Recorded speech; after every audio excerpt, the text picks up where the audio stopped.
Nous allons démarrer une série de 2 vidéos sur la plus grande des rivalités cyclistes. Celle entre Fausto Coppi, vainqueur de 7 grands tours, de 10 classiques et champion du monde, et Gino Bartali, vainqueur de 5 grands tours et de 9 classiques majeurs. La rivalité entre les deux hommes démarre lors du Giro 1940.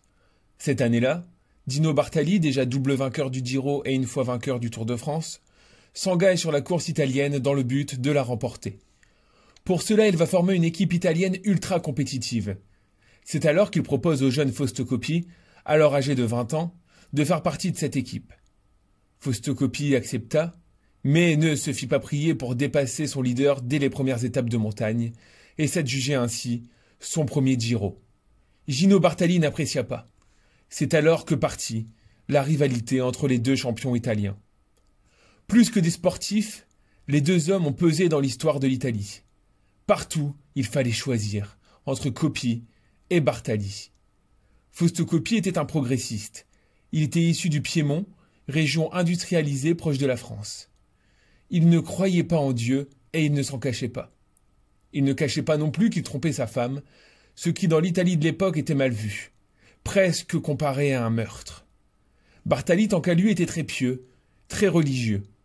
Il était originaire de Toscane, d'un endroit très reculé où les mœurs étaient encore très anciennes. Il était père de 2 enfants et un homme du peuple. Il a travaillé pendant de nombreuses années comme mécanicien en Toscane. Coppi était déjà dès son plus jeune âge un athlète de haut niveau, chez qui rien n'était laissé au hasard. Le sommeil, l'entraînement, la diététique tenaient un rôle central dans sa vie. Il était connu d'ailleurs qu'il faisait mariner sa viande pour la rendre plus digeste.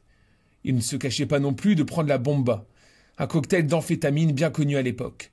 Il disait « Ceux qui disent qu'ils n'en prennent pas sont des hypocrites !» Rappelons que jusqu'aux années 60, le dopage n'était pas interdit et qu'il faisait partie intégrante du sport. Gino Bartali essayait en permanence de savoir ce que prenait Coppi. Bartali était dans son approche du cyclisme beaucoup plus archaïque. Il essaya alors d'apprendre de Coppi. Il alla même régulièrement faire les poubelles de Coppi quand celui-ci s'absentait. Il dira plus tard « Je raflais tous les flacons, bouteilles, fioles, tubes, cartons, boîtes, suppositoires.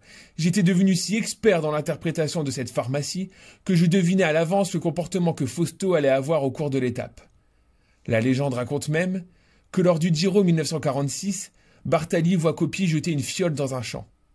Il reviendra après le Giro dans ce champ, retrouva la fiole, puis la fit analyser, avant de s'en commander un carton complet.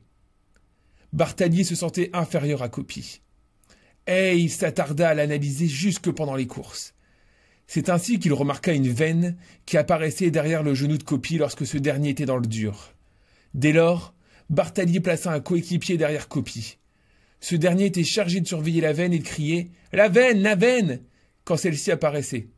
À ce moment-là, Bartali attaquait, tentant de distancer Coppi. Les deux hommes ont participé bien après leur carrière à solidifier leur légende. L'exemple le plus marquant fut celui de la photo du Tour 1952, où l'on voit les deux champions se passer un bidon. Pendant longtemps, Coppi a dit que c'était lui qui le donnait à Bartali, alors que Bartali disait l'inverse. Il s'avéra bien plus tard que c'était bien Bartali qui passa le bidon à Coppi.